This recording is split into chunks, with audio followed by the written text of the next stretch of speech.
제가 그 대구 제일교회 이렇게 왔는데 교회 건물이 너무 예쁘더라고요. 예, 그래서 교회 건물만 예쁜 줄 알았더니 우리 목사님과 또 우리 청년선부 또 이렇게 그 임원단들하고 이렇게 약간 티타임을 했는데도 이분들이 참 따뜻하고 좋으시더라고요. 그래서 참 이렇게 좋은 교회 이렇게 또 강의하게 되어서 저도 참 기쁘고 감사합니다. 옆에 사람과 이렇게 인사해 볼까요? 우리 참 좋은 교회 다닙니다. 네. 한 번 더 인사할까요? 당신도 참 좋습니다. 네, 오늘 뭐 1시간 한 20분 정도 여러분과 함께 이제 가족에 대한 이야기들을 좀 나눌 텐데요. 조금 집중하는 건 좀 부부에 대한 이야기를 좀 나누려고 합니다. 근데 제 이야기가 아니라 성경에서 하나님은 가정이 어떻게 세워지기를 원하시는지 말씀의 기반을 가지고 또 제가 이제 가족 상담, 가족 치료를 전공하다 보니까 또 건강한 가정을 또 어떻게 세워야 되는지 그런 상담적인 지식을 가지고 여러분과 함께 좀 나눠보려고 합니다. 자, 오늘은 이제 여러분과 함께 회복과 성장이 있는 부부 코칭이라는 큰 타이틀로 하는데 밑에 주제 한번 같이 한번 읽어볼까요? 시작! 가족은 친절하고 안전하게 소통해야 될 관계입니다. 전 이거 나중에 알았어요. 이렇게 우리가 신앙생활을 하면서 하나님 중심은 되게 잘 되는 것 같아요. 또 교회 중심도 되게 잘 되는 것 같아요. 그런데 가족 중심은 잘 안 되는 것 같아요. 그래서 저도 가족들한테 가장 친절하지 않았고 가족들하고 이렇게 안전한 소통을 참 하지 못했던 그런 조금 10여 년의 시간이 좀 있었는데 그때가 좀 가장 좀 아쉽고 그러나 그럼에도 불구하고 지금은 노력하고 또 성장해서 남편뿐만 아니라 우리 아들 둘하고도 그래도 조금 안전한 그런 소통을 좀 하고 있습니다. 자, 먼저 성경에서 하나님이 그 부부에게 자, 첫 번째 타이틀 한번 같이 한번 읽어볼까요? 시작! 배우자가 즐겁게 살리. 자, 이 말씀 한번 같이 읽어봅니다. 시작! 내 옆에 평생의 모든 날 곧 하나님이 해 아래에서 내게 주신 모든 복된 날에 내가 사랑하는 아내와 함께 즐겁게 살지어다. 그것이 내가 평생의 해 아래에서 수고하오는 내 몫이라. 여러분 성경에 이런 말씀이 있는지 아셨어요? 전 40대 후반에 알았어요. 그래서 왜 목사님들은 이런 말씀을 가르쳐주지 않으셨을까 되게 좀 아쉬웠는데 자, 성경에서 부부가 어떻게 살라고 말씀하고 있죠? 자, 혹시 내 옆에 배우자가 앉아있다 생각하는 분들 배우자 손잡고 한번 따라해봅니다. 자, 따라합니다. 즐겁게, 재밌게, 신나게, 유치찬란하게 그렇게 살라고 하셨는데 우리 부부관계 어떻게 하고 있죠? 어렵게, 힘겹게, 고통스럽게 마지못해서 사실 제가 가족 상담을 전공하고 가족 치료를 전공하게 된 이유가 뭐냐면 저는 우리 부모님을 보면서 저는 사실 결혼하고 싶지 않았어요. 저는 가정을 만들고 싶지 않았어요. 너무 많이 싸우셨거든요. 그리고 싸움의 그 끝은 정말 엄마가 쓰러지거나 아버지가 집을 나가시거나 이렇게 부모님의 그 싸움이 저한테 좀 트라우마이다 보니까 저는 연애 결혼을 정말 하고 싶지 않았지만 정말 하나님의 은혜로 연애해서 결혼해서 살았음에도 불구하고 저의 남편과 이런 건강한 상호작용을 맺는데 무던한 노력들을 좀 했습니다. 그래서 하나님은요 이 땅에 사는 우리에게 두 가지 헛되지 않은 걸 전도서에서 말씀해 주셨는데요. 첫 번째 따라합니다. 하나님을 경외하는 거. 두 번째 부부가 즐겁게 사는 거. 이 두 가지를 우리에게 삶의 목적으로 주셨다는 거예요. 여러분 하나님 되게 잘 경외하시죠? 그것만큼 부부관계를 위해서 노력하셔야 된다는 겁니다. 영적인 즐거움만이 아닙니다. 정서적인 즐거움, 성적인 즐거움도 이 땅에서 누리라고 부부에게 이 말씀을 주셨다는 겁니다. 그래서 오늘부터 여러분이 어떤 노력을 하셔야 되냐면 내 배우자와 즐겁고 재밌고 신나게 살기 위해서 자 따라해볼까요? 시간과 돈을 쓰자. 네. 우리가 예수님을 사랑해서 시간을 내서 성경 읽고 기도하고 막 주님께 헌금도 하고 막 그러지 않아요? 왜? 사랑하니까. 이 교제를 잘하기 위해서 마찬가지입니다. 배우자와의 부부관계도 마찬가지입니다. 시간을 들이셔야 되고요. 돈을 쓰셔야 되고요. 마음을 들이셔서 이 부부관계를 위해서 우리는 죽을 때까지 노력해야 되는 관계라는 겁니다. 결혼식만 잘하는 게 중요한 게 아니에요. 이 결혼 생활을 우리가 노년이 되어서까지 이 관계를 위해서 부부는요. 노력하지 않고는 친밀한 관계로 가기가 어렵다라는 겁니다. 한국의 가정들이 왜 무너졌냐면 부부 중심이 아니라 자녀 중심으로 갔기 때문에 가정들이 많이 무너져 있어요. 자녀들이 어떤 부모님 밑에서 자란 자녀들이 자존감이 높고 건강하냐면요. 엄마 아빠가 좀 괜찮아 관계가 그런 관계를 보고 자란 자녀들은요. 여러분 게임 중독될까 봐 걱정 안 하셔도 됩니다. 그 관계를 여러분이 자녀가 건강하게 잘 자라고 원한다면 여러분의 부부관계를 먼저 우선으로 해 주셔야 된다는 겁니다. 그리고 또 이렇게 자녀들한테 이런 말씀하시면 안 돼요. 넌 나중에 네 아빠 같은 인간하고 결혼하지 말아라 그러시면 안 돼요. 세워주셔야 돼요. 엄마 아빠 만나서 너무 좋다. 우리 아빠가 너무 멋있지 않니? 감사하자. 남편들도 마찬가지예요. 엄마가 이렇게 해주는 거 너무 고맙지 감사하지. 아빠는 엄마 만나서 너무 감사하고 행복하다. 이렇게 서로를 세워주시는 이야기를 듣고 자란 아이들은요. 뇌가 건강하고요. 자존감이 높을 수밖에 없다는 겁니다. 그래서 여러분 주님과의 그 관계 다음에 부부관계를 그 다음으로 세워주시기를 부탁을 드립니다. 자녀가 우선이 아닙니다. 부부가 우선입니다. 성경에서는 그거를 우리에게 말씀으로 해주고 계시는 겁니다. 연애할 때만 데이트하는 거 아니에요? 결혼한 부부도 데이트하는 겁니다. 우리 신혼부부들 많이 계시죠? 연애했을 때처럼 한 달에 한두 번 정도 내 배우자랑 맛집도 가고 카페도 가고 또 산책도 하고 또 여행도 하고 그런 노력들을 계속해 가셔야 된다는 거예요. 근데 우리는 결혼식하고 다 끝나버려요. 그리고 부부 어떤 노력도 하지 않아요. 그러니까 부부관계가 어렵고 힘겹고 고통스럽게 마지못해서 사는 관계로 그렇게 살아갈 수밖에 없다는 겁니다. 그런데 하나님은 헛되지 않은 부부관계 즐겁게 살아라. 자, 옆에 사람에게 우리 인사합니다. 부부관계 즐겁게 합시다. 네. 자, 두 번째, 하나님은 친밀한 부부로 성장하기를 원하시는데요. 자, 이 말씀 한번 같이 읽어봅니다. 시작. 이러므로 남자가 부모를 떠나 그의 아내와 합하여 둘이 한 몸을 이룰지로다. 두 사람이 벌거벗었으나 부끄러워하지 아니하니라. 굉장히 많이 들은 말씀일 거예요. 자, 부모를 떠나야지만 부부가 한 몸이 됩니다. 여기 좀 연세가 지긋하게 계신 우리 부모님들도 오셨는데요. 여러분이 여러분의 자녀들을 잘 떠나보내야 여러분의 자녀의 결혼 생활이 어렵지 않다라는 겁니다. 그래서 부모를 떠나는 성경적인 의미는 뭐냐면 우선순위가 바뀌는 겁니다. 결혼하고 나잖아요. 엄마 아빠보다 누가 제일 중요한 존재예요? 배우자가 돼야 되는 거예요. 그런데 결혼하고 난 다음에 너 우리 엄마한테 잘해라 그러시면 안 되는 거예요. 그리고 저도 이제 우리 아들들이 25살, 23살이다 보니까 얘네들을 어떤 여자한테 보내는 게 약간 섭섭하고 서운해요, 지금. 막 저한테는 막 2만 원짜리 영양제 사주면서 여자친구 20만 원짜리 백 사줄 때 막 속이 막 뒤집어지기는 하지만 뭐 하냐면 그래, 이제 너는 내 아들이 아니다. 네 인생 살아라. 택줄을 계속 끊고 있습니다. 그래서 부모가요, 자녀를 건강하게 잘 독립시켜야 자녀들이 자신의 인생을 살아가는데 우리가 영적인 독립뿐만 아니라 정서적인 독립, 경제적인 독립도 시켜주셔야 됩니다. 이 교회를 들으니까 136년 됐다고 맞나요?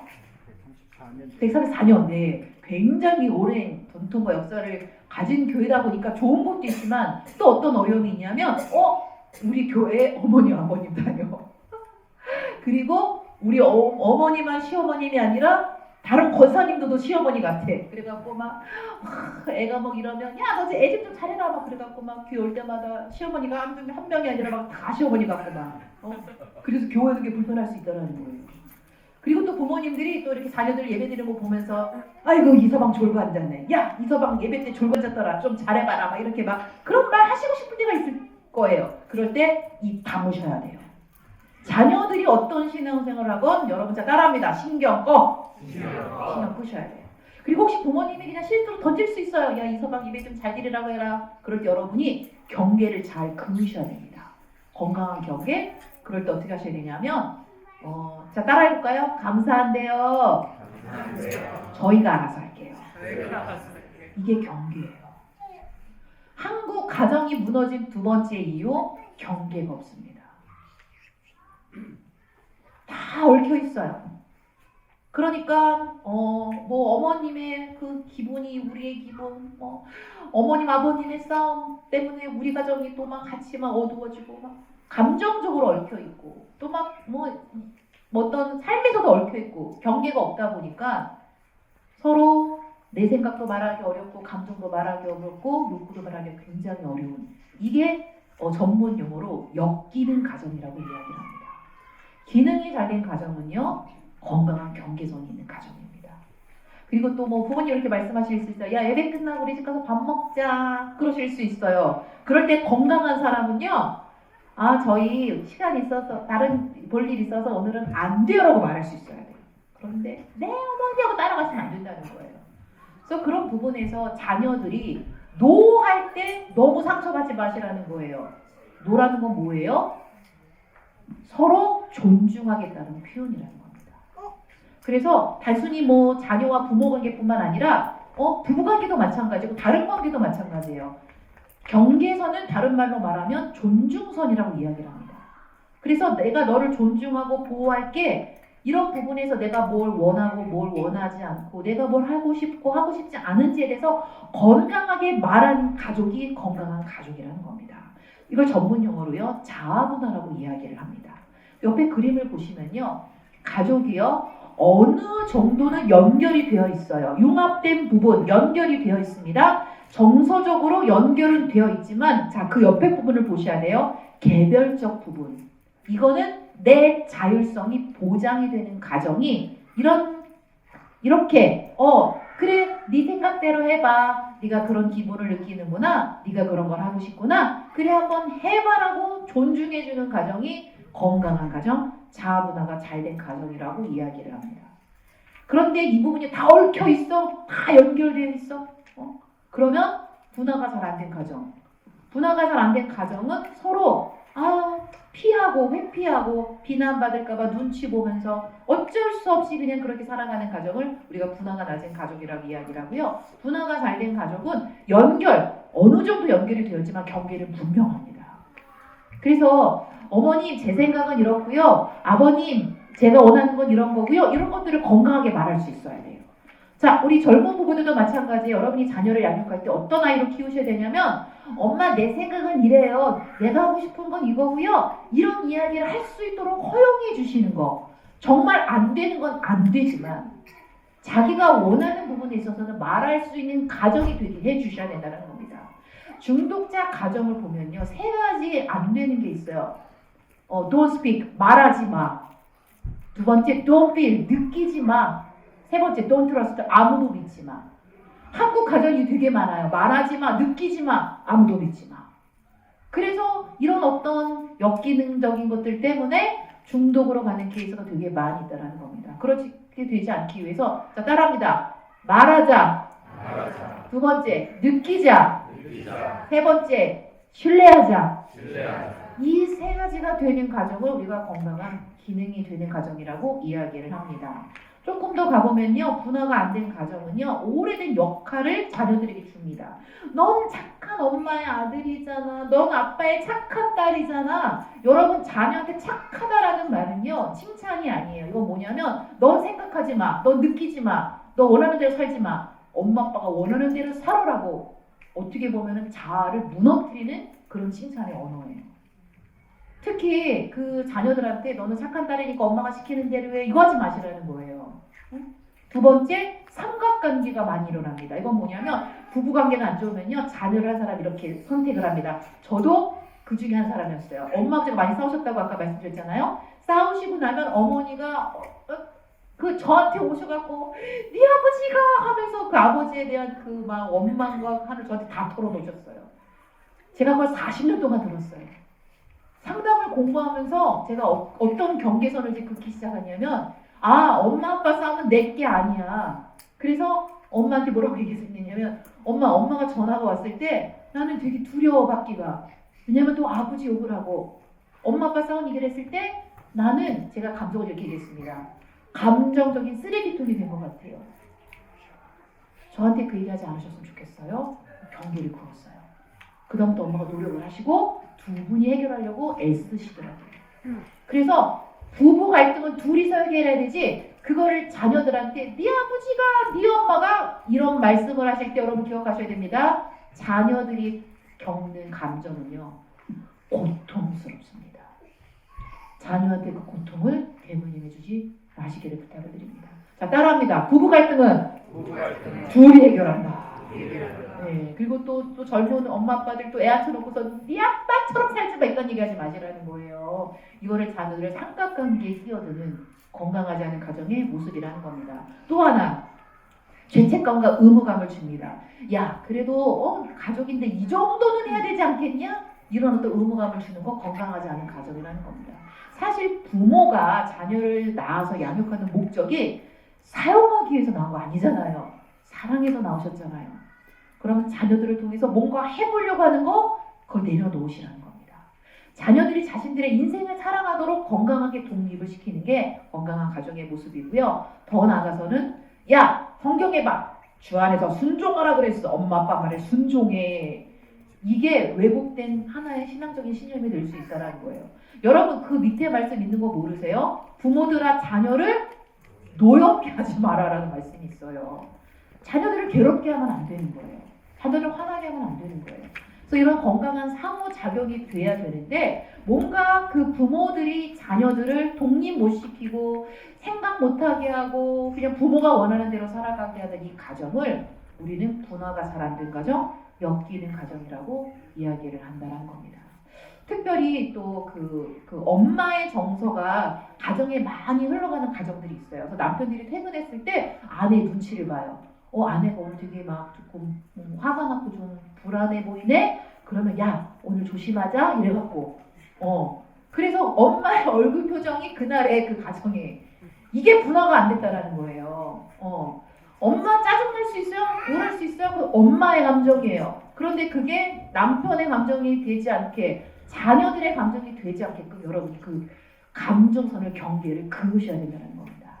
자녀들은요 사실 굉장히 눈치 봐요. 엄마가 오늘 표정이 안 좋네? 내가 뭘 잘못했나? 저는 심지어 부모님이 싸울 때 어떤 생각을 했냐면 내가 잘해 엄마 아빠 싸움을 멈출까? 나 때문에 싸우나? 라는 이런 자책을 굉장히 많이 했어요.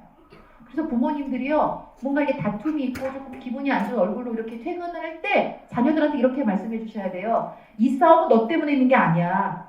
너 신경 꺼. 너가 사고 싶은 거 해. 라고 말씀해 주셔야 되고 또 내가 얼굴 표정이 안 좋을 때 애들이 엄마 무슨 일 있었어? 아빠 왜 화났어? 그럴 때 아니야. 회사에서 좀 안 좋은 일이 있어서 그런 거지. 너 때문 아니야. 라고 감정의 경계선을 그어 주셔야 된다는 겁니다. 자녀들이 집에서 눈치 보는 아이로 자라지 말게 해주시라는 겁니다.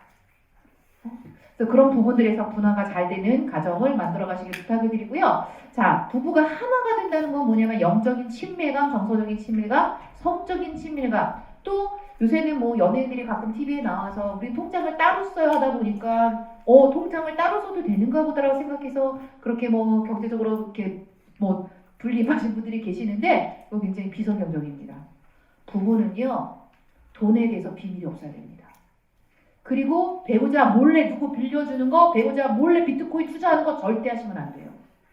배우자와 나누시고 동의하에 해주시고 특별히 하지 마셔야 될 거. 가족 중에 누가 경제적으로 되게 어려워서 뭐 대출 좀 해줘 뭐 할 때 그거 해주시는 순간 여러분 관계는 다 망치고 관계는 깨져버립니다. 저의 원가족이 그런 가정이었어요. 분화가 안 되다 보니까 네 감정이 내 감정, 네 문제가 내 문제, 네 빚이 내 빚. 그래가지고 그 한 형제의 그 재정의 어려움을 온 가족이 다 막 막다 보니까 나중에 다 신불자 되고 결국에 정말 다 되게 어려움을 많이 겪었거든요.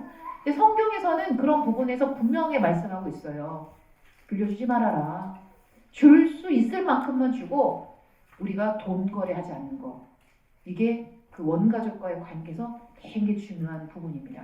배우자 몰래 누구 돈 주지 마시고 투자하지 마시길 부탁을 드리고요. 특별히 이제 성에 대해서 조금만 한 가지만 좀 다루고 가면은 하나님은요 부부가 지속적으로 성관계를 통해서 서로 친밀감을 누리게 만드셨어요. 부부가 지속적인 성관계를 하면요 우리 몸에서 옥시토신과 바소프레신 호르몬이 나오는데요. 성관계 이후에 배우자를 더 돌보고 싶고 배우자를 더 믿게 되고 기쁜 사랑이 생겨요. 근데 이렇게 짧게 말하면 또 남편들이 오해하시고 이거 봐 성관계 많이 하고 있어 일로 와 이거 불 꺼 막 이렇게 하시는데 그거 아니에요. 예.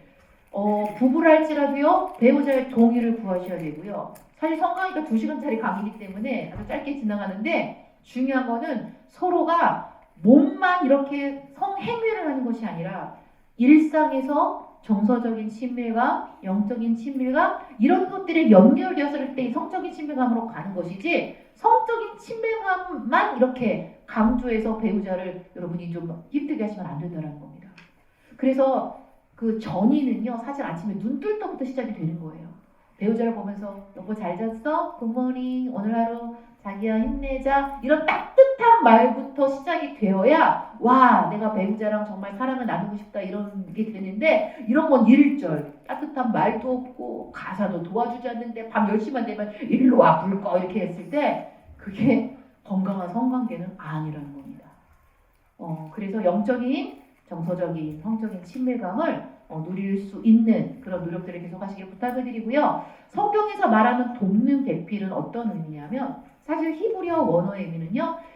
내 배우자가 하나님을 예배하고 하나님 말씀에 순종하며 살도록 돕는 게 돕는 배필의 원 의미예요. 플러스 내 배우자를 위해서 내가 기꺼이 사랑하고 기꺼이 헌신하고 기꺼이 희생하겠다라는 이런 각오까지 가는 것이 돕는 배필의 의미입니다. 젊은 부부들을 보면은 야 내가 분리수거하려고 결혼했냐? 야 내가 애 똥기저귀 가려고 결혼했냐? 이런 분들이 가끔 계세요. 그거 하려고 결혼한 거예요. 스드메 하려고 결혼한 거 아니에요. 그래서 우리 부모님들도 자녀들에게 결혼시킬 때 너 나중에 네 손에 물 한 방울 안 묻히는 배우자 이딴 말 하시면 안 돼요. 너 손에 물 묻힐 거야. 저는 우리 아들들한테 어떤 교육을 시키냐면 아내를 위해서 너 기꺼이 청소해야 돼. 아내를 위해서 기꺼이 설거지하고 분리수거하고 아빠 같지? 이게 부부야. 가르치셔야 됩니다. 근데 내가 너 이러려고 공부 가르쳤냐? 하지마 이러시면 안 된다는 거예요. 결혼은요 결혼식이 아니라 결혼 생활이에요.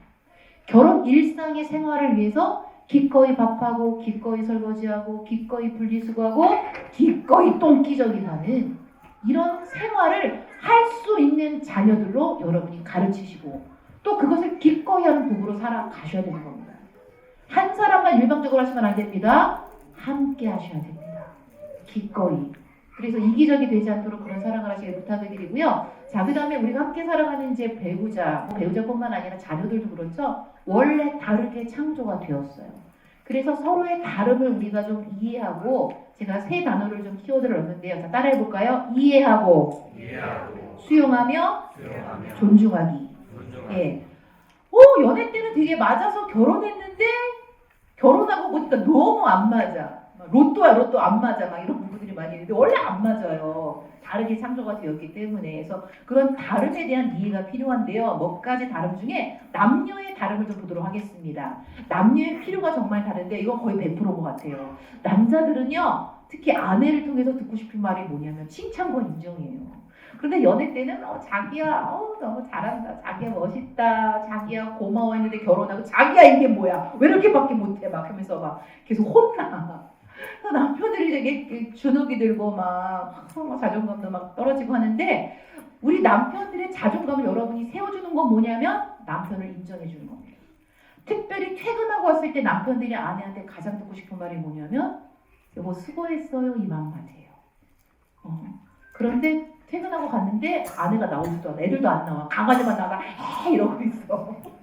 그러면 안 된다는 거예요. 그 수고한 것을 인정해 주셔야 된다는 거예요. 그래도 좀 칭찬해 주세요. 뭐 얼마나 가사 일을 잘하겠어요. 저도 보면 우리 남편 빨래하는 거 보면은 수건이건 옷이건 양말이랑 다 때려잡아서 이렇게 빨래를 돌리세요. 그럴 때마다 왜 빨래를 그렇게 쓰라고 이렇게 하지 않아요? 여보 빨래하느라고 애썼어 수고했어 딱 거기까지만 하는 거예요. 그 다음에 만약에 남편이 다 돌려서 상할 것 같은 옷을 제가 좀 따로 빼놔요. 그리고 제가 따로 빨아요. 그런데 그런 남편한테 왜 수건하고 같이 빨았어? 왜 이렇게 말해도 못 알아들어? 이러면 이제 부부 갈등이 시작이 되는 거죠. 한 것에 있어서 청소기를 돌려도 참 놀라워요. 저 남편뿐만 아니라 아들도 청소기 돌리라고 하잖아요. 머리카락은 다 그대로 있어요. 왜 돌렸는지 모르겠어요. 그래도 돌렸잖아요. 그 돌린 걸 인정해 주는 거예요. 수고했어. 수고했다. 이 말을 듣기를 원한다는 거예요. 그리고 고맙다. 이게 남편들의 필요라는 겁니다. 자, 우리 아내들 한번 연습해 볼까요? 수고했어요. 잘했어요. 고마워요. 특히 주일날 예배 끝나고 밥 먹고 집에 가서 쉬고 싶지 이런 습관을 누가 들으러 오고 싶겠어요. 피곤한데 내일도 출근인데. 그런데 남편들이 와줬어? 이 남편들 어떤 남편들이에요? 훌륭한 남편들이에요. 자, 내 옆에 남편 앉았다. 남편 손 꼭 붙잡고 당신이 최고야 칭찬합니다. 그러면 또 혼자는 안 해줘요. 어이구 이 인간 또 그냥 가서 이렇게 하지 마시고. 여보 내가 강의를 잘 들을 수 있도록 당신이 또 이렇게 배려해줘서 고마워. 인정해 주시라는 거예요. 사실 직장이라는 곳이요. 물론 일하는 아내들도 계시겠지만 직장이라는 곳은 거기서요. 칭찬과 인정 못 받아요. 이 과장 잘하고 있어. 이 과장 참 수고하네. 이딴 말 못 들어. 이 과장 너 일이라고 한 거야? 너네 월급 받을래? 계속 깨져요. 총 맞고 칼 맞고 들어와요. 그런데 아내한테도 혼낸다고 생각해 보세요. 이 남편분들 어디 가서 위로를 하겠어요? 그 남편들이 되게 외로워요. 그래서 우리가 남편들을요 따뜻하게 맞아주자고요. 세워주자고요. 아이들 앞에서도 남편들을 높여주자고요. 왜? 필요니까.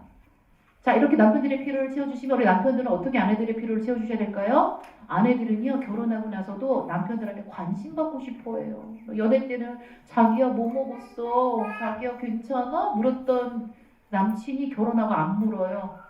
애한테만 물어요. 너 뭐 먹고 싶니? 아빠가 뭐 해줄까? 그 아내들이 되게 외롭고 허전한 거예요.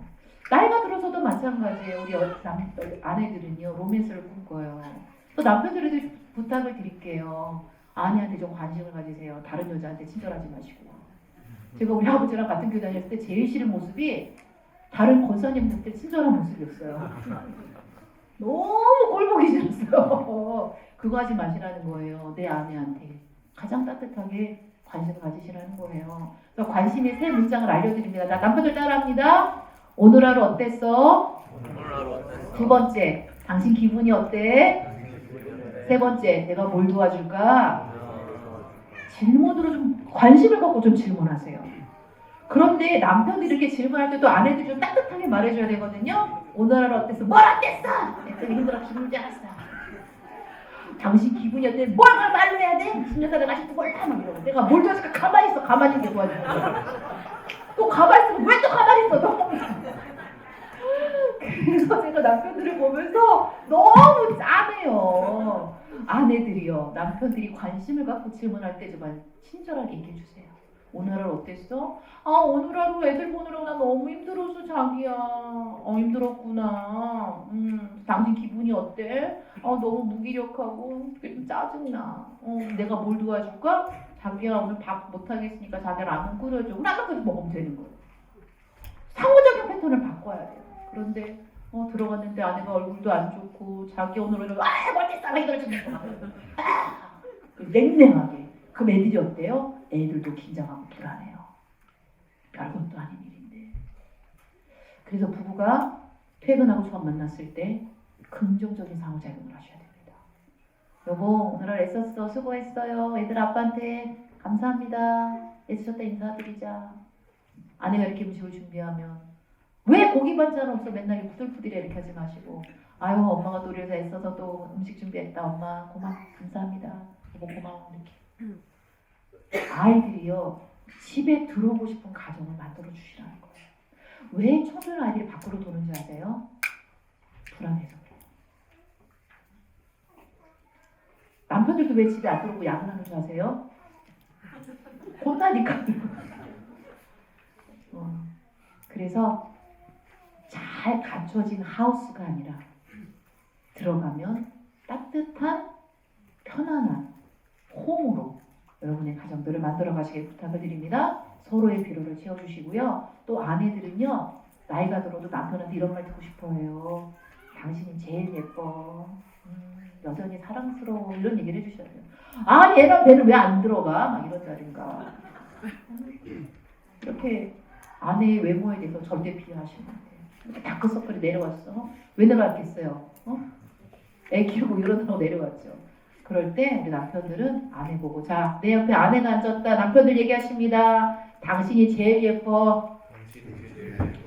당신이 제일 사랑스러워. 이걸 해주시라는 거예요. 네, 필요니까.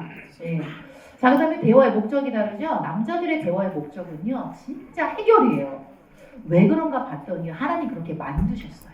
가정의 머리로서 방향을 따라 살아가도록 해결하도록 그렇게 리더로 만드셨기 때문에 남편들이 자꾸 해결하는 거예요. 그런데 아내들의 대화의 목적은 뭐예요? 공감이에요. 근데 제가 보니까요, 남편들한테 공감이란 단어는요, 히브리어예요. 히브리어. 절대 이해를 못해요. 절대. 예. 또 가르쳐도 내일 또 까먹으세요. 그래서 우리 아내들이 이해하실 게, 아, 이 남자만 그런 게 아니라 남자들이 원래 공감이 어렵구나라고 우리가 좀 이해하고 수용해 주시는 거예요. 그래서 남편들하고 좀 부탁을 드릴게요. 조금 이렇게 뭐 아내가 여보나 좀 뭐 아파 그러면 약 먹으라는 말 대신에 아파 얼마나 아파 아유 이렇게 좀 그냥 그 감정을 한번 툭 던져주는 말을 한번 해주시라는 거예요. 나 요새 좀 무기력해 그러면 맨날 무기력해 맨날 뭐 이렇게 하지 마시고 어유 얼마나 자기 이래서 많이 무기력하구나 이렇게 해주시라는 거예요. 나 회사 다니기 너무 힘들어 때려쳐 막 이렇게 하지 마시고 얼마나 힘들어 자기야. 그래서 제가 새 문장을 좀 가르쳐 드릴 테니까 한번 배우시면 좋을 것 같습니다. 자, 아내가 어떤 감정 단어를 얘기했어요. 자기야 나 요새 되게 뭐 예를 들어 우울해 우울한 감정을 얘기했어요. 그럼 해결하시면 안 돼요. 기도해 막 이런다든가 막 친구 만나러 가 이러지 마시고 자 따라합니다. 남편들 우울해 그냥 질문하시는 거예요. 두 번째 좀 더 깊은 질문으로 갑니다. 얼마나 우울해? 세 번째 그냥 인정하시면 돼요. 우울하구나. 그 다음에 필요하면 내가 뭘 도와줄까 이렇게 가시면 돼요. 자 아내가 예를 들어서 애 때문에 너무 걱정돼. 남편들 따라합니다. 어떻게 첫 번째? 두 번째? 세 번째? 오케이 너무 잘하셨어요. 이럴 때도 우리 아내들 AI야? 감정이 없어 그러지 마시고 그렇게 노력하는 남편들을 인정해 주시라는 거예요. 그리고 남편들이 그렇게 해결하는 거 왜 하냐면요. 진짜 아내를 사랑해서 그러는 거예요. 아내가 힘들대. 때려쳐서 힘들게 하지 말아야겠다. 아내가 아프대. 약 먹여서 아프지 말게 해야겠다. 그런 마음으로 해결한다는 겁니다. 그래서 우리 아내들 한번 따라해볼까요? 남편의 해결은 사랑이다. 사랑해서 그렇구나 라고 좀 받아주시고요. 자, 남편들 따라합니다. 해결 이전에 공감부터 해주자. 자, 공감 뭐라 그랬죠? 묻고 더 깊은 질문 인정하는 거. 이따 좀 더 배우도록 하겠습니다. 스트레스를 받을 때 이건 남녀의 차이보다 개인의 차이가 있을 거예요. 자, 부부가요. 일상에서 스트레스를 받아요. 갈등이 있을 수 있어요. 중요한 건요. 거기서 멈출 수 있어야 돼요. 이 멈추는 단어를 뭐라 그러냐면 자 따라합니다. 타임아웃. 자, 나 지금 혼자 있게 해도 나중에 얘기하자라고 했을 때 그거를 허용해 주시는 게 여러분 사랑이에요. 근데 저는 10년 동안 그걸 못했어요. 뭘 혼자 있어 빨리 앉아 얘기해 막 그리고 막 자는 남편 깨워서 일어나 빨리 얘기해 막 이러면서 우리 남편이 미안해 그러면 뭐가 미안한데 그러면 또 몰라 혼나고 막 진짜 10년 동안 남편 많이 괴롭혔거든요. 왜냐하면 저는 이게 해결이 안 되면 잠을 못 자는 거예요. 그런데 우리 남편은 주무시는 거예요. 그게 너무 이해가 안 됐어요. 그 남편이 무슨 잠깐 얘기하다가 힘들면 자꾸 자기 방으로 기어 들어가세요. 그럼 저는 남편을 끄집어내갖고 막 얘기만 이랬는데 그러다가 정말 큰일 날 뻔했거든요. 예. 그래서 그거를 잘 못하는 부부들이 이혼숙녀 캠프에 나오더라고요. 그래서 여러분 부부가요 대화하다가 갈등이 있고 스트레스가 쌓였을 때는 멈출 수 있어야 돼요. 그리고 그걸 존중해 주셔야 돼요. 여보 1시간만 우리 떨어져 있자. 그걸 존중해 주셔야 돼요. 우리가 배우자를 사랑하는 게 배우자가 좋아하는 걸 하는 것도 사랑이지만 배우자가 원하지 않는 걸 하지 않는 것도 사랑이에요. 저는 우리 남편이 그런 갈등 상황에 계속 얘기하는 걸 원하지 않았거든요. 그걸 제가 허용을 못했어요. 그런데 그거를 허용해 주는 게 저를 남편을 사랑하는 거였더라고요. 그래서 부부가요 아까 그 자아분화 보셨죠? 함께 친밀할 때도 있지만 자율적으로 시간과 공간을 가질 필요도 있다는 겁니다. 특히 어린 자녀를 키우는 우리 부부들 계시죠? 일주일에 뭐 한두 시간 정도는 남편은 남편이 좀 쉴 수 있게 아내는 아내가 좀 뭐 자기 하고 싶은 거 할 수 있게끔 그 자율적인 것들을 좀 허용해 줄 때 우리가 이 시기가 어렵지 않아요. 그런데 계속 붙어 있어. 계속 애 때문에 막 시달려 있어. 그러면 더 관계가 어려워진다는 거예요. 그래서 함께 부부 데이트도 하지만 각자의 시간을 갖는 것도 되게 중요하고요. 특별히 갈등 상황에서 부부는 떨어져 있으셔야 됩니다. 이 시간을 정하셔야 됩니다. 얼마 정도 필요한지, 하루에 몇 시간 정도 필요한지를 정하셔서 그거는 관계가 좋을 때 정하셔야 돼요. 그리고 상대가 여보 우리 타임아웃 하자 이렇게 하시면 돼요. 여보 타임아웃 하자. 그럼 멈추셔야 돼요. 이게 상대를 존중하는 거고 이게 경계입니다. 또 하나 이 얘기만 하면 우리 집에서 맨날 싸우라는 주제가 있을 거예요. 돈 얘기, 시댁 얘기 그런 이야기는 집에서 나누지 않습니다. 카페로 갑니다. 여보 우리가 이 얘기는 싸우면 갈등이 있으니까 우리 이번 주 토요일 날 카페 가자. 카페 가면요 그렇게 안 싸워요. 왜? 보는 눈들이 있거든요. 집에는 그게 없어요. 딱 이렇게 뭔가 멈출 수 있는 게 없어요. 그래서 그런 부분에서 카페 가서 대화를 하시길 부탁을 드리고요. 이런 다름만 있지 않죠. 기질도 다르죠. 성격도 다르죠. 특히 기질 같은 경우는 타고나는 거예요. 타고나서요. 바뀌질 않아요. 바꾸려고 하지 마세요. 원가족 문화도 다를 거고요. 그래서 우리는요. 함께 살아가는 배우자를 어떻게 하셔야 되냐면 아 당신이 그래서 그렇구나 자꾸 이해하셔야 돼요. 그리고 그걸 존중하셔야 돼요. 이게 뭐냐면 인격적인 성숙입니다. 배우자의 성격을 바꾸시려면 안 돼요. 배우자의 그 모습 그대로를 수용하는 여러분의 태도를 바꾸셔야 되는 겁니다. 이게 성숙한 사람입니다. 성숙하지 않은 사람은 어때요? 상대를 바꾸려고 해요. 당신이 바뀌어야 돼. 이 사람이 사실 미성숙한 사람이에요. 내가 상대를 기꺼이 수용하고 존중하겠다라는 이런 태도를 가지셔야 된다는 겁니다. 그래서 배우자를 보면서 또 자녀들을 보면서 우리가 어떤 말을 할 때 좀 성숙한 이야기냐면 자 따라해볼까요? 당신이 그렇구나. 아이들을 보면서 네가 그렇구나. 이게 수용하는 언어예요. 당신은 왜 그래가 아니라 당신은 그래서 내향적이어서 밖에 나가면 힘들고 혼자 집에 있기를 좋아하는구나. 저희 남편은 내향적이고요. 항상 집에 있기를 원해요. 저는 항상 밖에 돌아다니고 원하고. 우리 남편은 변화를 되게 힘들어요. 저는 변화를 좋아하고. 그런데 어떻게 27년간 함께 살았을까요? 그걸 존중해 주는 거예요. 그리고 때에 따라서 서로를 위해서 기꺼이 해주는 거예요. 우리 남편이 내향적인 사람이지만 외향적인 저를 위해서 기꺼이 1년에 2번 정도 여행을 가줘요. 힘들지만 기꺼이 친구들을 같이 집에 초대해서 시간을 갖게 해줘요. 저는 우리 남편을 배려해서 기꺼이 우리 남편의 혼자만의 시간을 많이 줘요. 왜요? 이게 배려거든요. 상대를 바꾸는 게 아니라 서로의 그 다름을 그러면서 필요한 게 뭐냐면 조율이라는 거예요. 조율하셔야 돼요. 어떻게 하면 좋을까? 그래서 저는 하도 변화가 많다 보니까 막 자꾸 이사도 가고 싶고 막 이것도 막 휴대폰도 바꾸고 싶고 막 옷도 막 새로 사고 막 이런 자극추가 되게 높아요. 막. 근데 우리 남편은 막 26년째 한 옷을 같이 입으시고 막 그러시거든요. 얼마나 저랑 살기 힘들었겠어요. 그런데 그런 저를 비난하지 않더라고요. 당신이 필요가 그냥 있으니까 그러네. 근데 자기 감정은 얘기해 줬어요. 근데 여보 내가 자주 이사 가는 거 너무 불안해. 그래서 한 10년에 한 번 정도 이렇게 이사를 가고 있는데 그래서 그런 부분에서 서로 조율이라는 걸 하셔야 되는 겁니다. 그래서 그런 부분에서 여러분 인격적 성숙을 해가시길 부탁드리고요. 자, 말씀 있습니다. 시작. 그리스도를 경외하는 마음으로 서로 예의 바르고 공손히 대하십시오. 아내로는 그리스도를 지지하는 것처럼 남편을 이해하고 지지해 주십시오. 남편은 아내를 좌지우지하지 말고 소중히 여기십시오. 아내를 사랑하는 일에 전력을 다하십시오. 사실 제가 제 인생에 있어서 가장 큰 변화를 줬던 말씀이 이 말씀이에요. 저는요, 이게 메시지 성경이거든요.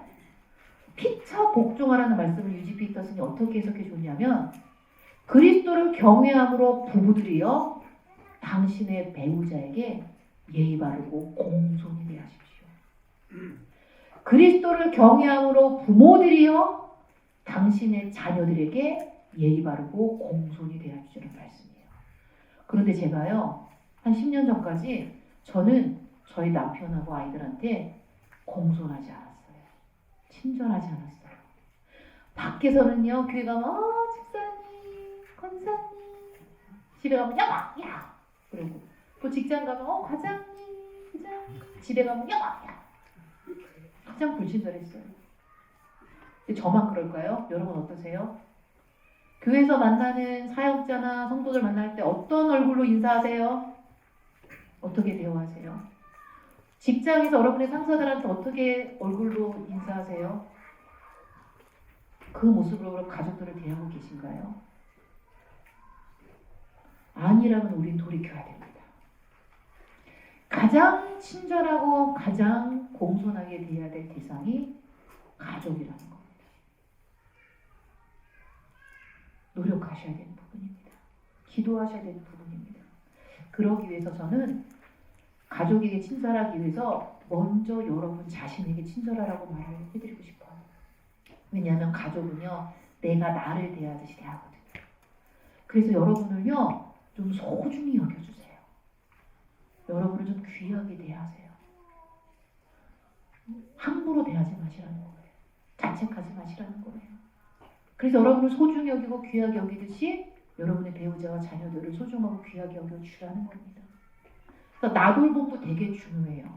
가족들을 위해서 100% 다 헌신하고 희생하지 마시고요. 그 시간 중에 재정 중에 일부분은 여러분 자신을 위해서 쓸 수도 있어야 된다는 겁니다. 내 정서를 잘 돌볼 수 있어야 된다는 겁니다. 그래서 여러분 그 재정 중에 부부 데이트를 위한 비용도 떼두지만 나를 위한 재정도 서로 좀 두시고 내가 하고 싶은 돈도 좀 쓰시고 그러나 경제적인 어떤 그런 부분에서 나를 위한 시간도 내시고 그리고 무엇보다 여러분을 세상의 어느 누구보다 가장 귀하고 존귀하게 대해 주시라는 겁니다. 왜요? 하나님이 우리 그렇게 대하고 계시기 때문이에요. 하나님은요, 우리 보면서 너 기도 잘하고 있냐? 너 큐티했냐? 너 예배드릴 때 이렇게 말씀하지 않으세요. 스바냐 3장 17절하고 로마서 5장 8절 말씀은 뭐라고 말씀하고 있냐면 하나님은 날 보면서 그냥 기뻐하세요. 그냥 즐거워하세요. 그냥 사랑하세요. 좀 더 쉽게 말할까요? 숨만 쉬어도 사랑하시는 사랑으로 우리를 대하고 계신다. 그래서 여러분 하나님이 나를 대하시는 것처럼 자 손을 가슴하고 따라해봅니다. 나를 소중하게 나를 보배롭게 나를 존귀하게 나에게 친절하자. 그렇게 여러분 대해주시라는 거예요. 먼저 그렇게 대해주시라는 거예요. 그게 되었을 때 여러분의 배우자와 자녀들한테도 그 사랑이 흘러가게 될 것입니다. 절대로 무례하게 하지 마시라는 말씀입니다. 하나님이 기뻐하시는 가정이 이런 가정입니다. 존중하고 예의 바르고 친절한 그런 것들을 해주시길 부탁드리고요. 아까 말했던 것처럼 성경은 분명히 제시하고 있습니다. 아내들아 남편을 이해하고 지지해 주어라. 칭찬하고 인정해 주어라. 남편들은 아내를 소중히 여기고 계속 사랑해 주어라. 성경에서 우리에게 말씀하고 있는 이 필요들을 서로에게 채우시는 여러분들이 되셨으면 좋겠습니다. 자, 그래서 내가 결혼 생활 동안에 내 배우자에게 참 고마웠던 거, 감사했던 거 지금 잠깐 한번 써보실게요. 결혼 생활 동안에 내 배우자에게 고맙고 감사했던 거.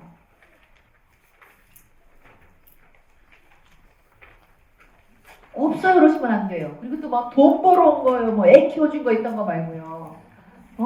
뭐 그렇게 힘들 때 뭐 나를 격려해 준 거, 아플 때 간호해 준 거, 직장에서 뭐 일을 못할 때 그래도 괜찮다라고 나를 이렇게 응원해 준 거,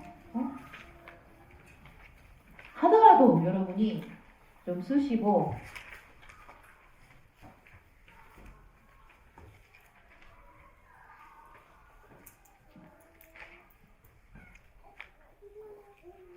자, 이 감사가 왜 중요하냐면요.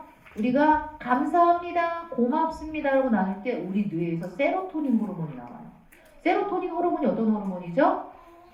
행복 호르몬이에요. 여러분 우리가 언제 행복해지냐면요. 감사할 때 행복해져요. 큰 집, 좋은 차, 뭐 빵빵한 어떤 뭐 돈, 뭐 스펙 이런 것들이 우리를 행복하게 해주는 게 아니라 여보 고마워요. 감사해요라고 말할 때 우리 뇌에서 호르몬이 나와서 우리를 행복하게 만들어 준다는 겁니다. 지금 잠깐 한번 연습해 볼게요. 제가 한 40초 정도 드릴게요. 꼭 부부가 아닌 분들은 옆에 사람과 나누셔도 돼요. 제가 배우자에게 고마웠던 거 혹시 나누고 싶지 않은 분은 혼자 계셔도 돼요. 경계선이니까. 자, 부부끼리 앉으신 분들은 내가 당신한테 뭐가 고마운지 자, 한 40초 동안 한번 서로 얼굴 보면서 한번 나눠보시겠습니다. 내가 당신한테 고마운 건 어떤 것인지 한번 나눠볼까요?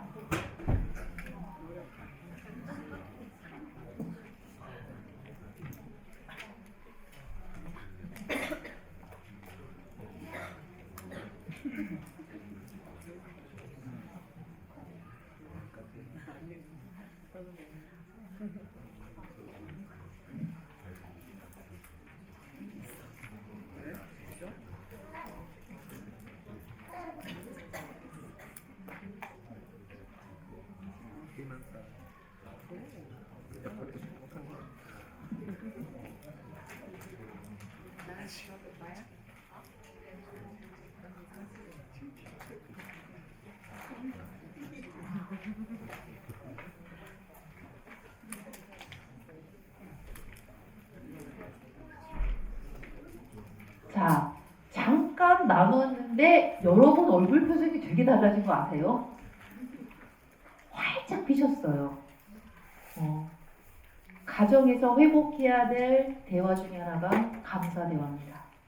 감사를 회복하세요. 아, 뭐가 감사해요? 저 이 사람도 힘들어 죽겠는데 이렇게 하지 마세요. 그 폭삭 속았수다라는 드라마를 보면 참 명문장들이 나오는데요. 이런 문장이 있어요. 가족이 아침에 현관문을 열고 나갔던 내 가족이 저녁이 되어 다시 그 문을 열고 돌아오는 게 일상에 얼마나 감사했는지 모른다는 그런 문장이 나와 있어요. 여러분, 가족이 나갔다 들어오는 게 당연한 거라고 보시면 안 돼요. 여보 오늘 너무 애썼어, 고마워. 자녀들도 보면서 고맙다, 사랑한다. 그 존재를 여러분이 환영해 주셔야 돼요. 저희 조카는 24살 때 심장마비로 갑자기 죽었거든요. 갑자기 권했어요. 우리 언니랑 우리 가족이 가장 힘들어하는 건 뭐냐면 그 조카한테 사랑한다, 고맙다라는 이야기를 많이 못 해준 게 참 많이 아쉽더라고요. 그래서 여러분, 가족이 내 옆에서 함께 숨 쉬고 있는 거 당연한 걸 여기지 마시고, 너무 내 옆에서 숨 쉬어줘서 고마워. 자녀들도 보면서 엄마 옆에서 숨 쉬어줘서 고마워.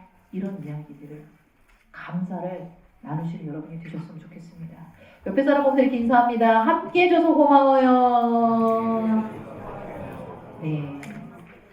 자, 그 다음에 조금 더 집중해서 들어가면 부부들을 보니까 막 갈등하고 막 싸우고 힘겨루는 원인들을 보다 보니까 왜 그러나 봤더니 어린 시절에 부모님한테 어떤 필요들이 채워지지 않았을 때, 어떤 결핍, 그 다음에 해야 될 어떤 과제들을 끝내지 못했을 때 배우자를 통해서 해결하려고 했는데 그것이 되지 않을 때 부부들이 많이 갈등한다는 것을 연구를 통해서 좀 알게 된 거예요. 사실 우리가 어떤 배우자를 좀 선택하냐면, 물론 100%는 아니지만 나를 양육했던 양육자의 비슷한 이미지를 닮은 사람을 우리가 좀 선택합니다. 100%는 아니에요. 몇 가지 이미지예요. 자, 저희 부부 예를 들어볼게요. 저희 아버지, 어머니 두 분 다 굉장히 성실하세요. 저희 남편 정말 성실의 끝판왕이에요. 저희 아버지, 어머니가 되게 외롭게 자라셨거든요. 저희 남편도 되게 외롭게 자랐어요. 그래서 제가 끌렸고요. 우리 남편은 저한테 왜 끌렸냐면요, 아버지가 되게 주도적이세요. 근데 제가 주도적이에요. 아버지가 화가 많으세요. 제가 화가 많아요. 예, 똑같은 건 아니지만 몇 가지 이미지예요. 특히 부정적인 이미지한테 우리가 좀 끌려요. 무의식으로 끌려요. 뭐 하려고? 어릴 적 필요를 채움받으려고. 자, 어릴 적 사진인데요. 엄마 아빠랑 찍은 사진인데, 저는 엄마 아빠랑 있으면 와, 안전하다, 편안하다가 아니에요. 긴장된다, 불안하다. 왜? 언제 싸울지 몰라. 그래서 빨간 코트를 입은 아이가 얼굴이 되게 경직돼 있어요.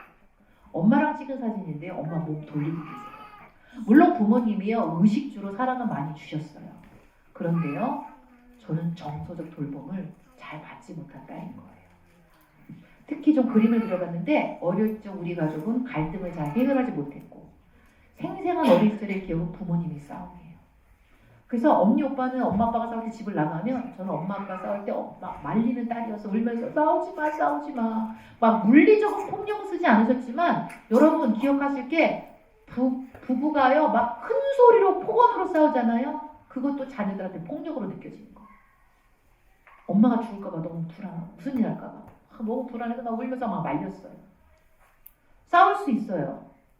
그런데 그 끝에 애가 엄마 아빠 싸움을 지켜보다가 저렇게 무섭고 불안해서 울고 있으면, 부모라면 숙경아 많이 무서웠지? 괜찮아, 이제 괜찮아, 괜찮아, 이렇게 한 번쯤 저를 안아주었다면, 저는 어릴 적 불안이 성인이 되어서까지 그 불안으로, 강박 완벽주의로 힘들지 않은 시간을 보냈을 거예요. 저는 어릴 적 엄마 아빠 싸움을 자주 지켜본 저 불안 때문에 성인이 되어서, 물론 지금 상담을 해서 많이 회복이 되었지만 강박과 완벽주의가 되게 많았어요. 그리고 불안하니까 화를 많이 내고요.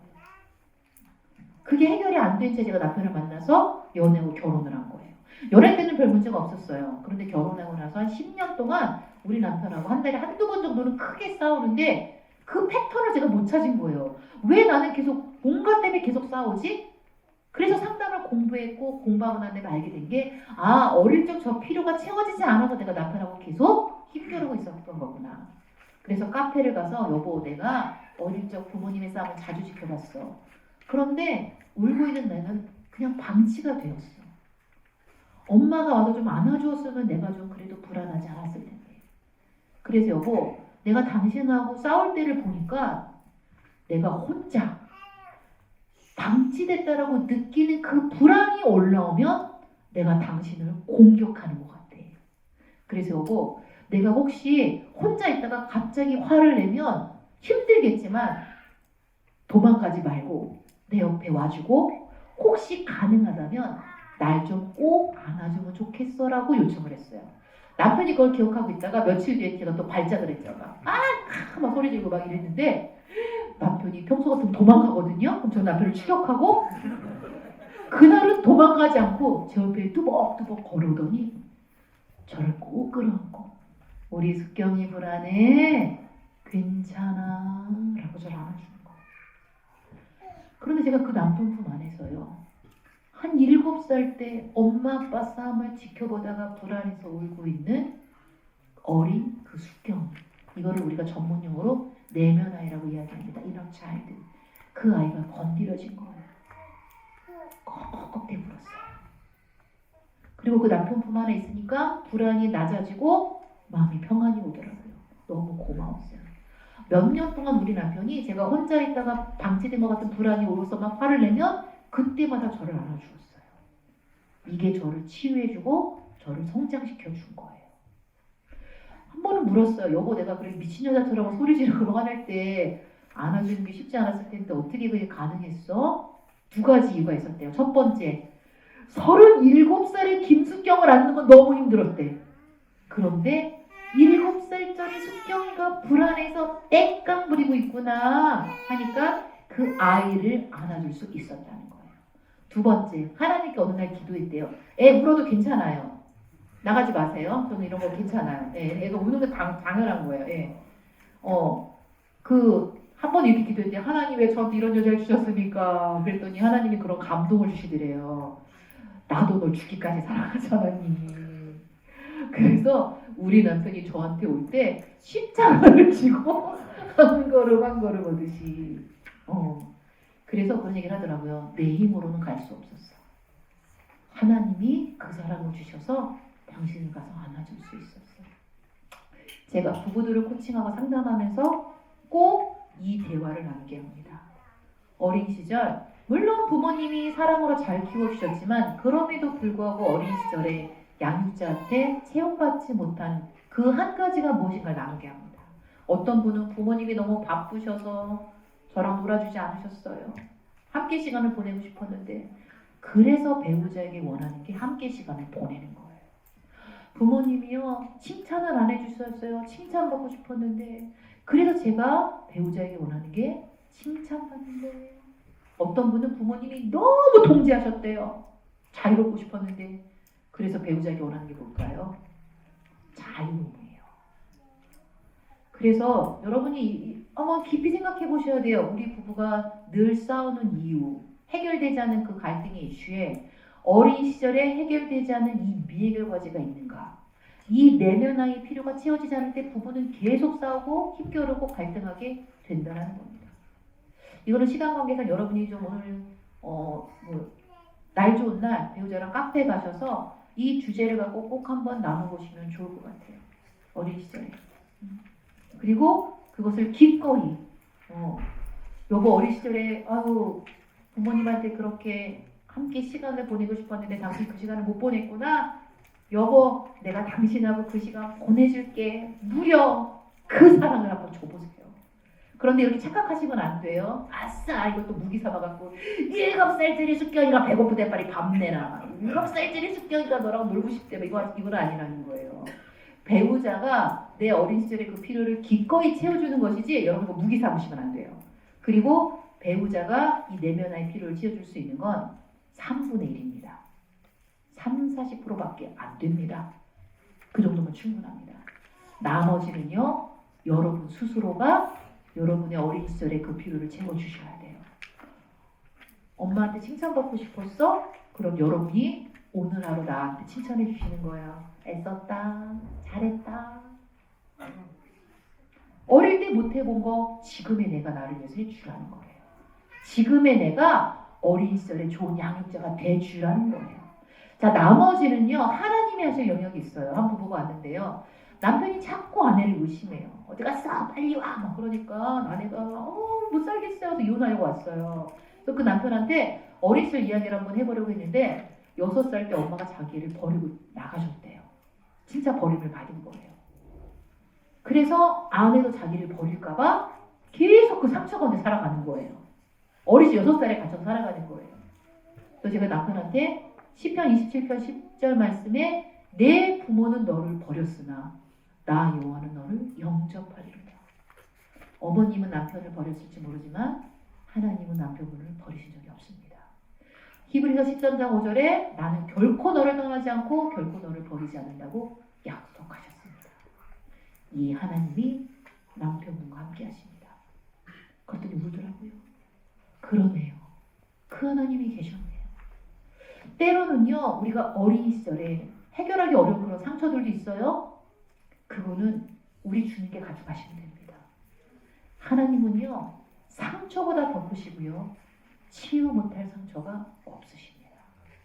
그래서 건강한 사람은 과거의 상처에 갇혀있는 게 아니라 지금의 나를 귀하게 소중하게 여기면서 내 인생을 살아가는 사람입니다. 그래서 이런 이야기를 나눌 때 여러분 너무 과거로 가지 마시고요. 그때 나의 필요만 알고 그런 것들을 채워주시라는 말씀을 좀 드립니다. 이것을 할 때 하나님의 사랑으로 배우자를 좀 긍휼히 여기세요. 아, 어릴 때 못 받은 거 내가 좀 채워주겠다. 이런 것들로 배우자를 좀 따뜻하게 대해주시면 좋겠습니다. 자, 그 다음에 이제 가족의 소통 넘어가도록 할 텐데요. 가정 안에 부정적인 상호작용을 멈추고 부정성 제로를 연습하셔야 되는데, 자, 부정적인 상호작용은 뭐냐면 저런 것들이에요. 비난, 예를 들어볼까요? 예, 비난. 당신은 맨날 그래. 당신 항상 그래. 왜 이렇게 늦게 왜 이렇게 드라이를 먹을 때 막 지적하는 거. 그래서 상대를 굉장히 자존심을 상하게 하는 이 언어가 비난이고, 방어, 잘못을 인정하지 않는 거. 내가 언제 그랬어? 난 그런 말은 좀 없어. 막 이렇게 오리발 내미는 거. 이것도 부정적인 상호작용이고요. 세 번째, 아이고 바보 멍청이 같은 애가 당신 그럴 줄 알았어. 막 이렇게 막 비아냥거리고. 근데 아무 말도 안 하는데 막 째려보고 한숨 쉬고 막 이런 거. 여러분 이것도 경멸이에요. 여러분 나를 보는 배우자의 표정을 한번 보세요. 이러고 있어요? 그럼 나도 이러고 있는 거예요. 배우자의 얼굴이 거울이에요. 지금 내가 배우자를 이렇게 보고 있구나. 그래서 우리는요, 아까도 에베소서 21절 말씀에 그리스도를 경외함으로 예의 바르고 공손하고 존중하라 그랬잖아요. 경멸하시면 안 됩니다. 존중하셔야 됩니다. 세상에서 가장 따뜻한 얼굴로. 자, 주님을 만날 때 얼굴 한번 접으세요. 우리 예수님 생각하면서 그 표정으로 여러분 배우자를 바라보셔야 되는 거예요. 그 표정으로 자녀들을 대하셔야 되는 거예요. 존중하셔야 되는 겁니다. 특히 욕하시면 안 됩니다. 그리고 배우자 호칭 정해드립니다. 자, 따라합니다. 자기야. 두 번째, 여보. 둘 중에 하나만 선택하세요. 야, 너 아닙니다. 또 이 사람 아닙니다. 요새 이 스캠에 이 사람 하시는데 이 사람 아니에요. 여보예요. 자기예요. 그것도 무시하는 말일 수 있다는 거예요. 네 번째, 회피입니다. 대화 안 해. 당신은 말이 안 통해. 대할 필요가 없어. 그래서 감싸고 살아가는 거. 자, 이 네 가지를 쓸 때 92% 이상이 부부가 이혼한다는 결과가 나와 있어요. 가트맨 박사가 연구걸에서 발표했는데 이 네 가지를 쓰시면 안 된다는 거예요.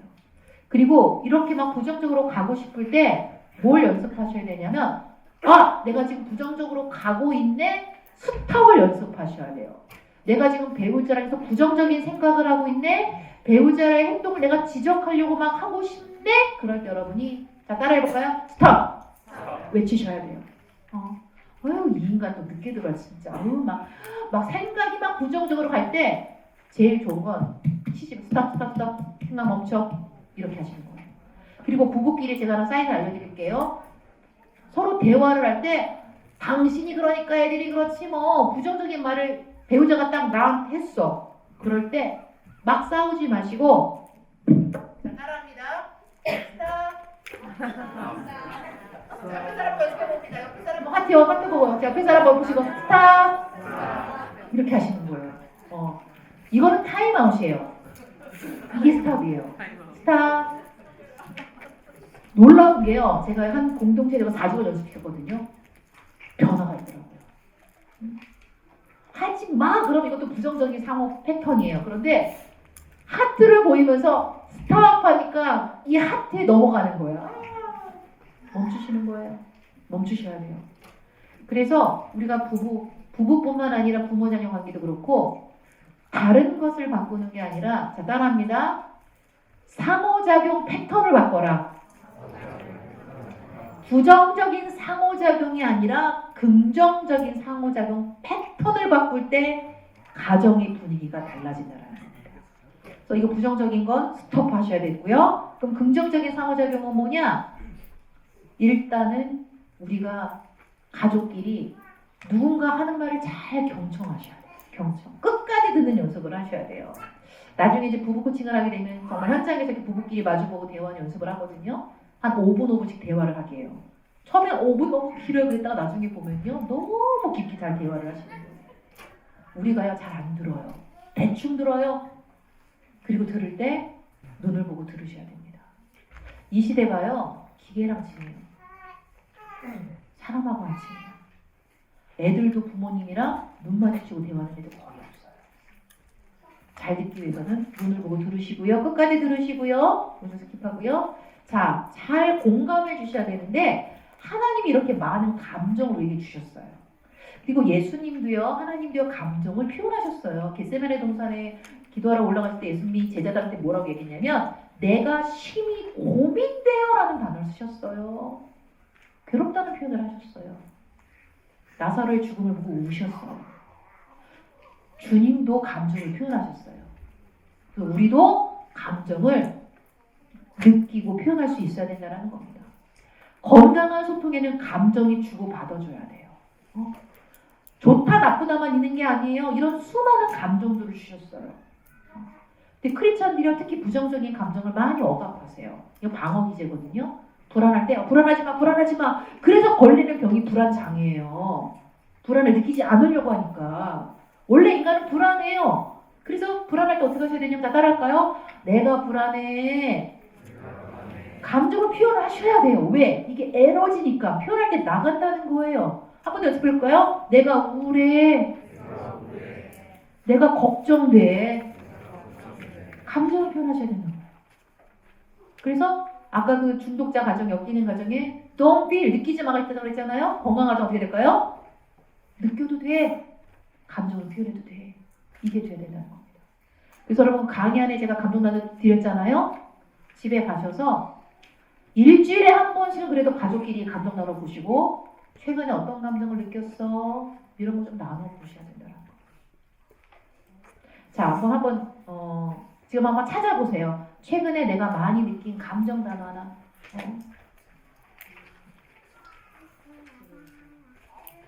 어떤 감정을 주로 많이 느끼는지.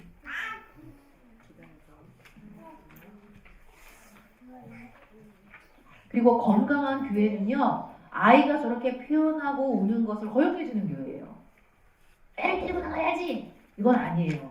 애니까 저렇게 자기 표현하는 거니까 이렇게 모임할 때 여러분 아이들이 웃고 우는 소리가 듣는 게 얼마나 좋은 교회인 줄 아세요? 그래서 아이고 잘하고 있어요. 예. 자, 여러분이 체크한 감정을 여러분 입으로 한번 표현해 볼게요. 내 감정을. 자, 나는 시작.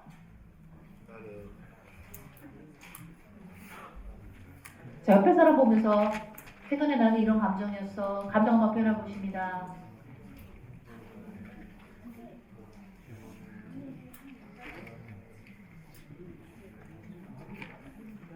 자, 자, 이렇게 하시면 돼요. 나는 어때라고 말하라고 했어요. 나는 피곤해. 나는 힘들어. 이렇게 하셔도 돼요. 예. 그리고 조금 더 감정을 건강하게 표현하는 건 그 이유에 대해서 말씀하시는 거예요. 왜냐면 감정은 목적이 있거든요. 최근에 이런 이유 때문에 내 기분이, 감정이 이랬어 라고 표현하는 게 건강한 감정 표현입니다. 또 감정을 표현하셔야 되고요. 그 다음에 이제 건강하게 말하기를 하셔야 되는데요. 상대가 잘 들을 수 있을 때 말을 하셔야 돼요. 내가 하고 싶을 때 하는 게 아니에요. 특히 남편들은 배고프고 졸릴 때 얘기하시면 안 돼요. 일단은 잘 먹이고 잘 쉬고 난 다음에 이야기를 하시길 부탁을 드리고요. 그래서 문장 구조를 제가 이렇게 드렸어요. 나는 이럴 때 이런 기분이 들고. 자, 여러분 강의안을 보시면요. 자, 그 상호작용, 부정적인 상호작용과 긍정적인 상호작용 예를 제가 들어드렸죠. 3페이지 보실까요? 3페이지. 자, 건강하게 말하기 위해서는 부정적인 상호작용 패턴이 아니라 긍정적으로 말씀하셔야 돼요. 예를 들어서 당신은 나한테 관심도 없잖아. 이거는 비난이에요. 부정적인 상호작용이죠. 어떻게 바꿀까요? 나는 당신한테 관심 받고 싶고 당신하고 좀 가까워지고 싶어. 이렇게 말씀하셔야 되는 거예요. 집안일 하나도 하고 나만 집안일 하잖아. 이것도 비난이에요. 자기야, 집안일이 좀 부담돼. 같이 부담해서는 좋겠어. 이게 건강한 말하기라는 거예요. 당신은 항상 부모님 편이야. 이것도 비난이에요. 어떻게 말할까요? 그 상황에 당신이 내 마음을 이해해주고 좀 나를 좀 지지해줬으면 좋았을 것 같아. 이렇게 말하는 게 건강한 말하기라는 겁니다. 자, 그래서 여러분이 밑에 한번 연습해 보셔야 돼요. 내가 배우자한테 부정적으로 하는 말의 패턴이 어떤 것인가. 그러면 그 말을 긍정적으로 바꾸는 연습을 무던히 하셔야 됩니다. 왜냐하면 소통은요, 기술이에요. 기술은 연습해야 되는 거예요. 하루아침에 안 돼요. 이렇게 생각하시면 돼요. 운전이라고 생각하시면 돼요. 계속해서 또 뭐 접촉사고 내도 또 다시 한번 또 연습해서 또 잘 갈 수 있도록. 그래서 그런 연습들을 하시기를 부탁을 드리고요. 그 다음에 이제 우리가 가정 안에서 잘 조절돼야 될 감정 중에 하나가 뭐냐면 분노인데요. 제가 한 교회를 갔는데 3,000명 정도 되는 교회예요. 어떤 목사님이 집사님을 막 칭찬하시더라고요. 이분은 우리 교회에서 너무 아이들을 사랑하고요. 너무 훌륭하고 막 칭찬을 하시더라고요. 그래서 그러세요? 그러면서 이제 강의 끝나고 나가는데 어떤 조그마한 여자분이 막 달려오더니 소장님 살려주세요 그러는 거예요. 봤더니 그 남편의 아내인 거예요. 그 남편이 교회에서는 그렇게 아이들을 친절하게 잘 대하는지 모르지만 집에서는 아내한테 폭언을 하고 아들을 때리는 아빠였던 거예요. 그런데 문제는요. 딸 아이가 자기는 폭언도 안 듣고 폭력도 안 듣는데 아빠가 그럴 것 같으면 아이가 발작을 일으키는 거예요. 딸 아이가. 그래서 상담을 요청해서 제가 4명 가족을 같이 치료했어요. 이 남편의 스토리를 들어보니까 어릴 때부터 아버지한테 뒤지게 맞았어요. 그 상처가 자기 아들한테 그대로 대문이 되고 있는 거예요. 아들을 뒤지게 때리고 있는 거예요. 여러분 우리가 그 부모를 떠나서 모두 있냐면요. 원가족에서 받았던 상처, 안 좋은 것들도 떠나 오셔야 됩니다. 대물림 되지 않게 하셔야 됩니다. 이 가정은 대물림이 된 거예요. 그래서 이 가족이 이제 병원 약물도 치료받고 남편이 분노 조절을 하니까 약물 치료도 받고 상담을 받으면서 지금은 남편이 분노 조절을 잘하고 가족과 편안하고 안전하게 소통을 하고 있습니다. 그래서 여러분 분노가 조절이 안 되는 데 있어서 가족들이 그걸 견디시면 안 돼요. 적극적으로 좀 치료도 받으시고 노력도 하셔야 되는데요. 이렇게 무섭게 노엽게 막 할 때 저런 분노를 조절되지 않는 걸 받는 사람이 느끼는 감정은 죄책감과 수치심이에요. 생각해 보세요. 내 부모가 나를 막 때려.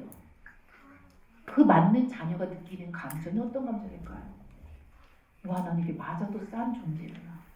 가치 없는 존재구나. 소중하지 않은 존재구나. 자기를 벌레처럼 여긴다는 거예요. 이렇게 맞고 자란 사람은요. 어딘가 가서 또 맞고 있거나 누가 때리고 있을 거예요. 이걸 멈춰야 된다는 거예요. 자녀들이요. 분노가 조절이 되지 않은 아빠를 통해서 방에 끌려가서 맞을 때 아빠한테도 상처를 받지만 문 밖에서 아무것도 안 하고 있는 엄마를 통해서도 상처를 받아요. 왜 엄마는 나를 보호해주지 않아? 저는 가끔 그런 메일을 받습니다. 남편이 분노가 조절이 되지 않아서 아이를 개패듯이 패는데 어떻게 하면 좋을까요? 저는 단호하게 얘기합니다. 112에 신고하세요. 그거는 허용하면 안 되는 거예요. 성경에서도요, 분을 내되 죄를 짓지 말고. 그 죄가 뭐예요? 폭언과 폭력은 죄입니다. 그건 멈춰야 되는 겁니다. 자, 그러기 위해서 우리가 분노에 대한 이해가 필요한데요. 언제 화가 나느냐? 아, 내 기대가 좌절됐을 때. 집에 들어갔는데 아내가 밥도 안 차려놓고 막 딴짓하고 있어. 나는 밥 먹을 줄 알았는데 왜 밥 안 차려냈어? 화를 내죠? 왜 기대가 좌절됐으니까. 집에 가면 아이들이 공부하고 줄 알았는데 애들이 게임하고 있어. 왜 게임하고 있어? 왜 화낼까요? 기대가 좌절되니까. 그래서 기대가 좌절될 때, 그리고 상처가 건드려졌을 때, 아까 말했던 것처럼 아버지한테 뒤지게 맞고 컸어? 응? 그러니까 아들이 자기한테 뭐 그럴 때 또 뒤지게 아들을 때리고, 그럴 때 또 분노가 조절이 안 될 수 있고, 또 불안하거나 존재가 위협받을 때. 그래서 분노에는 원인이 있어요. 그냥 화를 내는 건 아니라는 거예요. 그런데 아무리 이유가 있어도 조절을 해야 되는데, 하나님이 우리 인간을 얼마나 기가 막히게 만드셨냐면, 이 화라는 감정은 뇌의 편도체에서 화라는 감정을 일으킵니다. 0.2초 만에 화가 나요. 확 하고 화가 나요. 그런데 중요한 건요, 화가 날 때 그 감정에서 이모션에서 모션으로 옮겨지는데 걸리는 시간이 6초의 여유를 주셨어요. 자, 그래서 배우자랑 얘기하다가 화가 났어? 잠깐만. 1, 2, 3, 4, 5, 6. 뭐 해야 돼요? 자, 따라합니다. 그 자리를 떠나라. 애랑 얘기하다가 화가 났어요? 잠깐만. 1,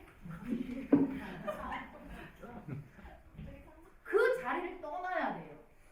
그 자리를 떠나지 않으면 이 편도체에서 자극된 이 감정이 행동으로 왁 나간다는 거예요. 화가 잘 나시는 분 계시죠? 화가 났을 때 잠깐만 하고 그 자리를 떠나세요. 그 자리를 멀리 떠날수록 좋아요. 그 다음에 해야 될 거 뭐냐면, 자, 따라합니다. 호흡하라. 자, 호흡법 하나 알려드립니다. 저 손을 가슴에 배 대시고 4초 들이마시고 7초 내쉴 거예요. 자, 시작. 내쉽니다.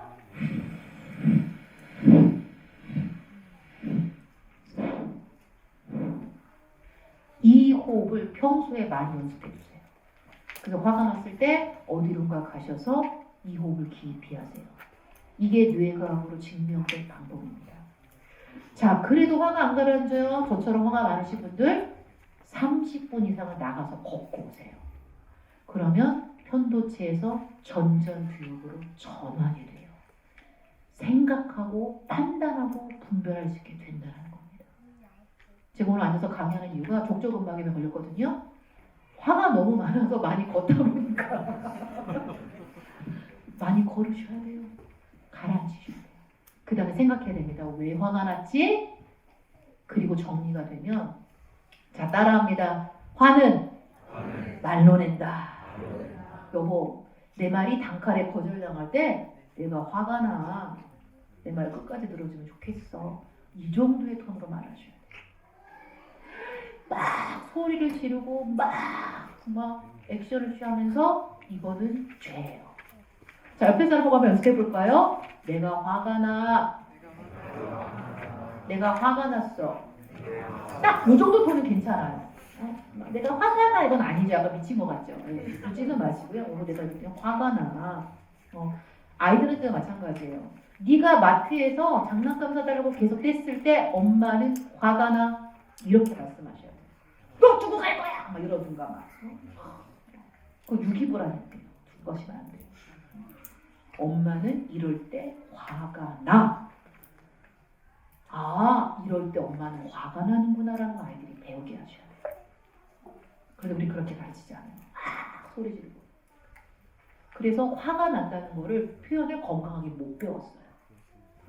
화는요, 말로 표현이 돼야 될 감정이에요. 아까처럼 내가 불안해, 내가 우울해, 내가 화가 나. 이런 것처럼 말로 표현이 돼야 될 2차 감정이라는 겁니다. 가정에서 분노가 조절만 되어도요, 안전하고 편안한 가정으로 만들어갈 수 있다는 겁니다. 그래도 잘 안 되시는 분들은 분노 조절 장애일 수 있어요. 약물 치료 받으셔야 됩니다. 우리가 신앙으로 해결될 수 없는 질병들이 몇 가지 있습니다. 우울장애와 우울증은 다릅니다. 우울증, 공황장애, 불안장애, 분노조절장애는 신앙으로 회복되는 게 아니라 병원 치료를 반드시 받으셔야 됩니다. 대구에 좋은 정신과 있습니다. 필요하면 알려드릴게요. 네. 약물 치료와 함께 치료를 받으시기를 부탁을 드리고요. 자, 이제 마지막 이제 용서의 대화. 가족끼리 가정에서 배워야 될 거는 내가 미안해, 내가 잘못했어, 이런 걸 나눌 수 있어야 돼요. 이런 대화. 제가 우리 부모님께 참 감사한 거든요. 평생 싸우시다가 그렇게 돌아가셨지만 마지막에 아버지가 그래도 임종 앞두고 엄마를 부르시더라고요. 여보, 이리 와. 그러는데 엄마가 맨날 막 싸납게 막 앉아있는데 아버지가 엄마 손을 딱 잡으시고, 여보, 내가 당신 마음 아프게 하고 사랑해주지 못하고 당신 괴롭혀서 여보 너무 미안해. 그러니까 그 말을 듣는 어머니도 나도 당신 존중하지 못하고 맨날 찬밥 주고, 맨날 그러셨거든요. 네 아빠 찬밥 좋아한다고 따뜻한 밥 안 드렸거든요. 맨날 찬밥 주고 당신 무시한 거 여보 미안해. 부모님이 주신 재정적인 유산 없어요. 유산 중에 가장 감사한 게 용서를 주고받고 그 장면을 저에게 보여주신 게 가장 감사한 유산이었어요. 여러분 자녀들 앞에서 여보 내가 미안해 잘못했어 화해하는 장면을 보여주셔야 돼요. 아 싸워도 저렇게 화해하는구나. 그리고 절대로 자녀들이 긴장할 만큼 언성을 높이시면 안 됩니다. 자, 말하기에서 7%만 이렇게 언어로 전달이 되고요. 93%가 이 표정과 이 음성에 관련되어 있는 거예요. 그래서 우리가 뭔가 갈등이 있을 때 라톤에서 미톤으로 낮추고요. 데시벨도 작게 말하면 아이들이 긴장하죠. 톤을 낮추고 작게 이야기하는 거. 그리고 아이들이 엄마 아빠 싸워 그럴 때 엄마 아빠 지금 갈등 조율 중이야. 네 거 아니니까 걱정 마. 격려를 지어주세요. 그래 아이들이 안심한다는 거예요. 혹시 자녀들 앞에서 크게 싸우신 부부들 계시면 오늘 가셔서 자녀들한테 사과하세요. 엄마 아빠가 너 앞에서 이렇게 싸우고 큰 소리 낸 거 미안하다. 그래야 아이들 안에 이게 트라우마, 이 상처가 씻겨 내려가는 거예요. 용서를 구하시고요. 마지막 격려의 대화입니다. 이거 사진 찍어 가세요. 이거 사진 찍어 가시고 가족끼리 만났을 때 듣고 싶은 말을 서로 요청하는 거예요. 내가 듣고 싶은 말은 제가 한 기업에서 이렇게 일할 때 어떤 전무님한테 전무님 힘내세요 그랬더니 화를 내시더라고요. 그 말 제일 듣기 싫대요. 아빠 힘내서 노래가 제일 싫대요. 그래서 전무님 어떤 얘기 듣고 싶으세요 그랬더니 여기까지 오느라고 수고했어. 전무님 여기까지 오느라고 수고하셨어요. 그랬더니 우시더라고요. 사람은요 자기가 듣고 싶은 말로 격려받을 때 살아가는 걸 얻습니다. 저기에 숨만 쉬어도 되는 문장이 있잖아요. 제가 36살에 중증 근무력증이라는 희귀병 난치병의 진단을 받았어요. 그때 로마서 5장 8절 말씀을 읽다가 음성을 들려주신 건 아닌데 주님이 저한테 그렇게 말씀하시는 것 같았어요. 숙경아 숨만 쉬어도 돼. 왜? 저는 그때 근육힘이 없어서 아무것도 못했거든요.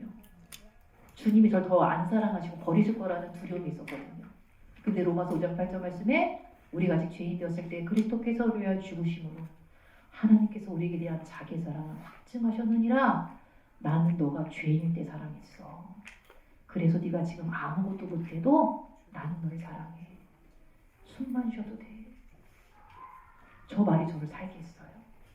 그리고 우리 아들이 중2 때 약간 학교도 가기 싫다, 막 살기 싫다, 막 그런 얘기 할 때 민준아, 엄마 옆에서 숨만 쉬어도 돼. 그 말로 우리 아들 숨쉬게 했어요. 지금 멋진 트럼보니스트로 음악을 하고 있는데. 그래서 가족에게 필요한 이야기들을 좀 해주시고 여러분도 여러분 자신을 좀 격려하면서 하셨으면 좋겠습니다. 자, 내가 듣고 싶은 문구 하나씩 선택하시고요. 내가 듣고 싶은 문구 하나씩 선택하시고 자, 먼저 옆 사람하고 좀 나눠볼까요? 내가 듣고 싶은 말은 이런 말이에요. 그럼 옆 사람이 그 말 한번 해줘 보세요. 자, 제가 또 40초 드릴게요. 한번 해보세요. 예.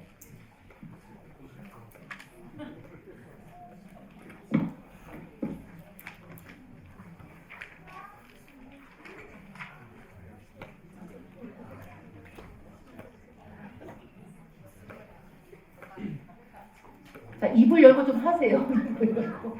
여보, 내가 하고 싶은 말은. 네.